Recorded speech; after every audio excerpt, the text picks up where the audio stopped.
All rise. Judge Vanderbeek Court is now in session. Judge, this is case number JVB 1039, White case. Thank you. You're welcome. You all may be seated.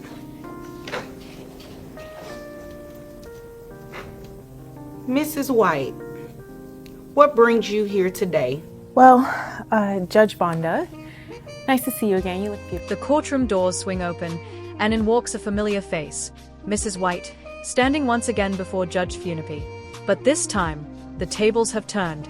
Instead of defending someone, she's the one seeking support. She starts off with a compliment about the judge's appearance, a little light-hearted moment. But the judge quickly recalls the last time she was here, fiercely standing up for her husband in a child support battle against his ex. Oh, how the roles have reversed. Today, it's Mrs. White asking for help. The atmosphere in the room is calm but charged. You too, and it's interesting to see you sitting on this side. Yes, well, with Mr. White? yes, Damien is here today. He's finally back from building that bridge. Right, but it's interesting that you're here making a request because the last time you were here, his ex-wife was making a request for child support and you gave her such a hard time. Well, you know, back then I was so blinded by love and a bunch of other things, and now Isn't that ironic? Dollar signs. Yes, I believe that I have definitely learned my lesson, and karma has definitely come around. Okay, well, you said it, but continue. What brings you here? So I would like to request child support for our two beautiful children. Okay. I cannot send them to school on my own. I don't want to pull them out. You know, they have their friends and they're doing so well, and I would hate to make them change. Mrs. White opens up honestly, saying she was once swept up in love, blind to the reality around her. But life has taught her some tough lessons. Now, she's asking for child support, not for herself, but for the sake of their two children. Her main concern? Keeping them in the same private school where they are thriving.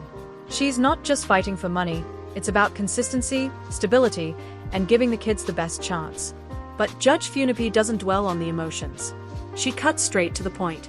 Who's paying for the school? But, you know, now that I have to find a new job and to subsequent the money that I no longer have coming in, I need his help. Okay. All right. And how much is tuition? Tuition is about $5,000 a year per child. Okay. Per year? Yes. Okay. This better be a pretty great school. Yeah, it's connected to Yale and Harvard. Oh, okay. Interesting. So, how was the bridge? Because you definitely didn't show up for court the last time. No, I did not, Your Honor. Okay. So I'm guessing everything went well. I'm a civil engineer, Your Honor, and I was in Italy for a conference, not the building of the bridge of Japan. Mrs. White responds, tuition comes to $5,000 per child, per year. She drops names like Yale and Harvard to show the school's prestige and justify the cost. The judge raises an eyebrow at the steep price, but acknowledges the prestige. Just then, Mr. White enters, finally showing up after skipping the last court session. Turns out, he wasn't building a bridge like Mrs. White previously claimed.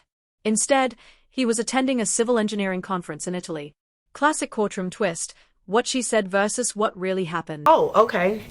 You must have lied to Well, me. she didn't know. Apparently didn't know that there's a large step up from being housewife to employed. Oh. I caught that. Continue. So I'm currently paying the insurance for our children. Okay. And how much is that? $500? $500. Okay. And that's for both children? Yes, Your Honor. Okay. Continue. Now, I don't understand exactly why my loving wife would think that in combination that we are paying for our children, considering I'm the only one that works. And quite frankly, she does not. Okay. And only Mr. White wastes no time setting the record straight.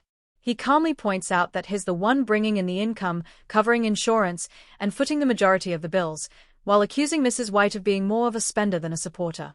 Tension builds. He claims she's only talking about working, but not actually doing it.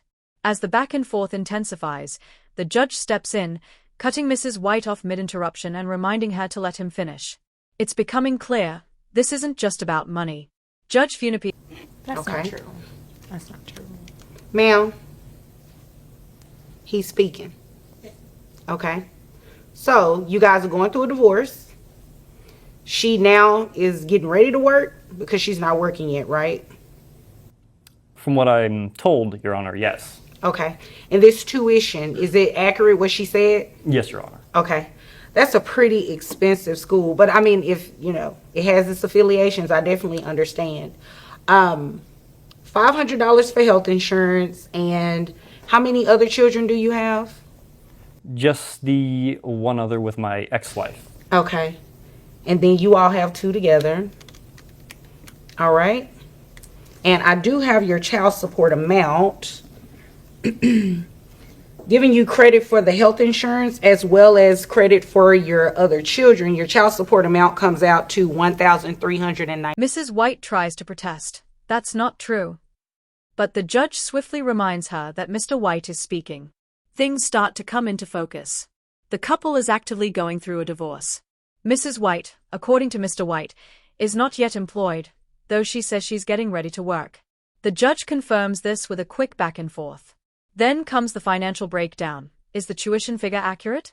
Mr. White confirms it is. The judge acknowledges it's a pricey school, but given the affiliations, she understands. She notes the 5. Okay. Now let me explain to you how that affects you. You're definitely going to have to get a job. Oh, I do have a job. Well, you're definitely going to have to continue working that job. Because if you notice, his child support is only about close to $1,400. You said tuition is about $5,000 a year per child. Right. So after he pays child support, he does not have to give you anything extra. You understand that? Oh, I completely understand. And you understand that you will be covering the difference. Yes, ma'am. Okay. And you're okay with that? Yes, Judge. Okay. Is there anything further? Sounds pretty straightforward to me. No, Your Honor. Okay. Anything further? Can I just let you know that I do have a legitimate job, okay? Like, I have my own hair care business. It's starting I up. thought that was a question for me. Are you talking to him? The judge lays it all out clearly. Mrs. White isn't employed yet, though she's prepping to return to work.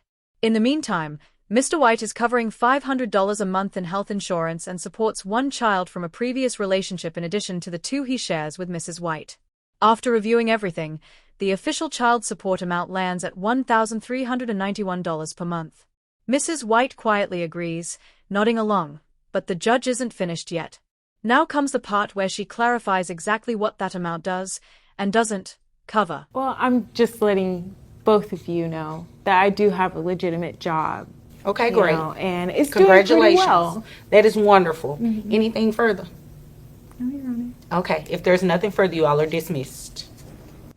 I just wanted to go over what you all witnessed in the White case. This was a very simple case. The parties are going through a divorce. Wife was wanting husband to pay child support for their children, and it's really that simple. He was ordered to pay child support as well as maintain the health insurance. Judge Funapie makes it perfectly clear. The $1,391 monthly support is the full extent of Mr. White's obligation.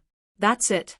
It doesn't include tuition, extras, or any side contributions. If Mrs. White wants their kids to stay in a $5,000 a year school, she'll have to find a way to pay the rest. Mrs. White takes the news in stride. There's no outburst, no drama, just quiet acceptance. This isn't a bitter courtroom brawl. It's more like a moment of clarity. Mr. White is stepping up with his share, but he's not being penalized. For one,